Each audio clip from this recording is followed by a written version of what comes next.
dump their bombs. Still, you said it wasn't constructed all that well, so if they had hit it right on, it would have collapsed. Probably, but they didn't. And or they did, but it didn't cause the kind of damage that you saw everywhere else. About a year later, I had a gentleman on the tour who gave me what I call a 90% answer. And here's what he said. If you look at photographs of this city at the end of the war, what you see is all the buildings have their roofs missing. And if you look carefully, the internal core is missing. And the walls are still standing. And he said that what would happen was that a bomb would hit the roof of the building, blow it off, and start an internal fire. And it was the internal fire that caused 80% of the damage to most buildings. And then he said important buildings had good fire protection. They had fire brigades ready to move in quickly and put out the fires. And that's exactly what you see on photographs. You see some roof damage, but none of the internal gutting. That's an answer. And I call that a 90% answer, because when we get down to the train station that I'm taking you to, the mystery will continue. By the way, if you would have been standing right here during the Cold War, you would have been in a lot of trouble. There's the wall. It ran across the street here. And in this part of town, there was actually a second wall. It came off into there, and about where that Cameron is, and went to a building somewhere back in there.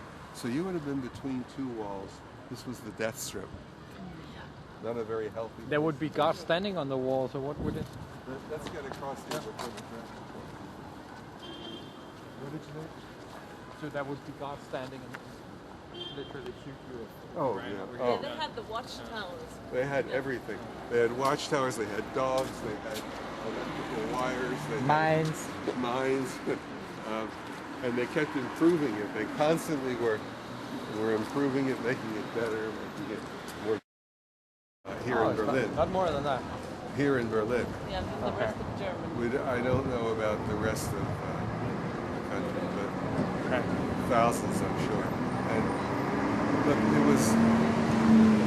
I don't want to get into the story of the wall because that's nothing to do with the Third Reich, but they had to do something like that because the country was being bled dry.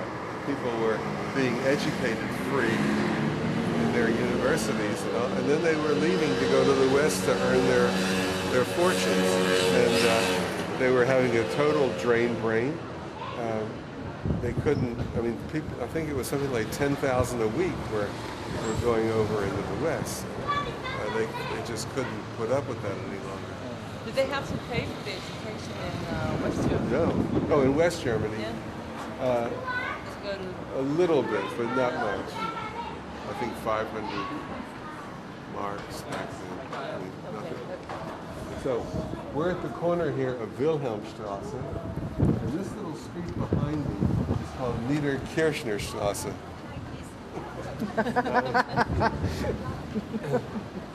But it's called Niederkirchnerstrasse today. But do you have any idea what this street was called back then? Death strip. No. This Karl is. Marx.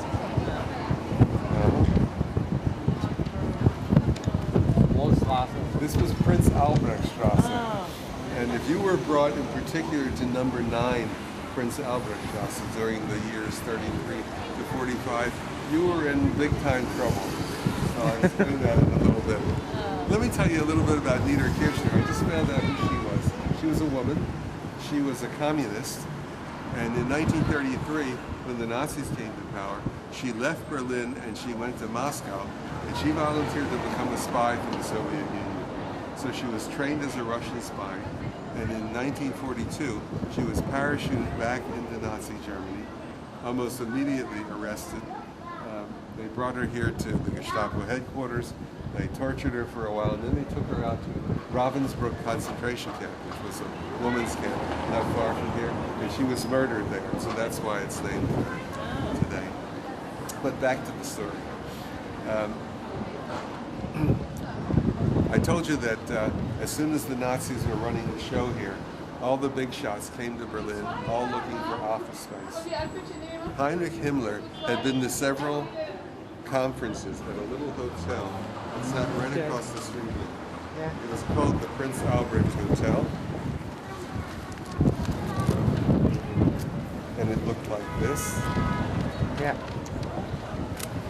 And that was just on the other side of the wall? Right where the wall is here now. Okay. That's where it stood.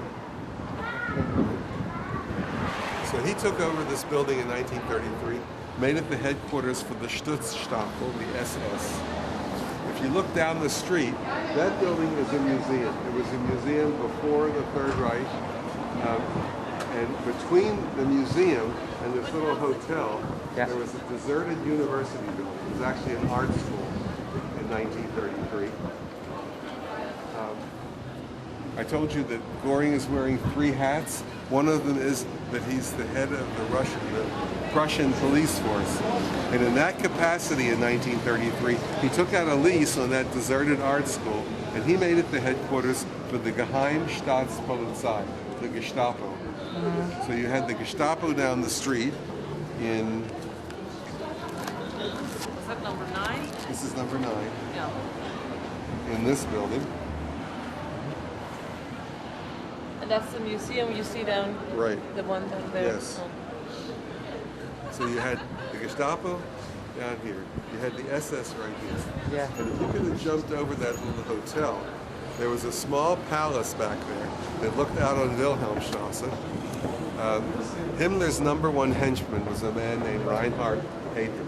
He was in charge of the SD, the Sicherheitsdienst. That was the spy organization.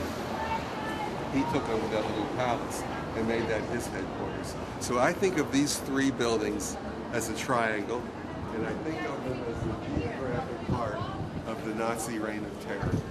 This is where the plans were drawn up. It was from here that orders were sent out.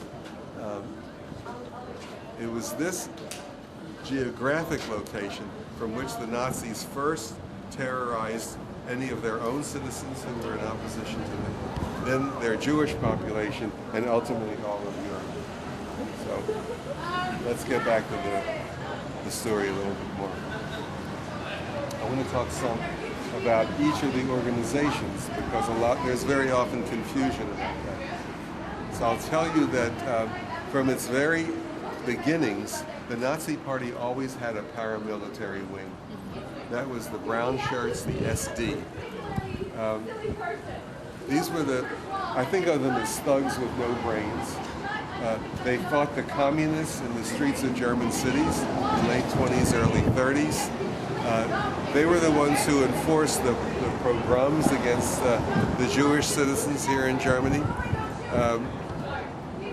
In 1933, when Hitler came to power, there were about 500,000 members of the SD, of the brown shirts. But in 1928, he had created for himself an elite bodyguard unit. And in order to distinguish them from the brown shirts, he gave them black shirts to wear. Excuse me, you got them black shirts? He gave them black shirts. So that in 33, when he came to power, there were 500,000 members of the brown shirts and about 50,000 members of the black shirts. A small group by comparison. But as soon as Hitler was in power, he realized that he had a big problem with the SD, with the brown shirts. And his problems were twofold. One, you know that Nazi stands for National Socialism. There were a lot of people in the brown shirt movement who thought that word socialism in there meant something. That people with wealth and land holdings would have their stuff taken away and given to the people. Hitler was not about to alienate that level of German society. He needed them for his future plans. He had a second problem with the brown shirts, and that was with the leader of the brown shirt movement, a man named Ernst Röhm, who was actually a good friend of Hitler's. But Röhm thought that once the Nazis were in control, he would be named head of the army. And Hitler was not about to alienate his generals that way. So he had a big problem with the SA, and he resolved it in a very typical Hitlerian fashion. He turned the problem over to Göring and Goebbels. He went down to Berchtesgaden.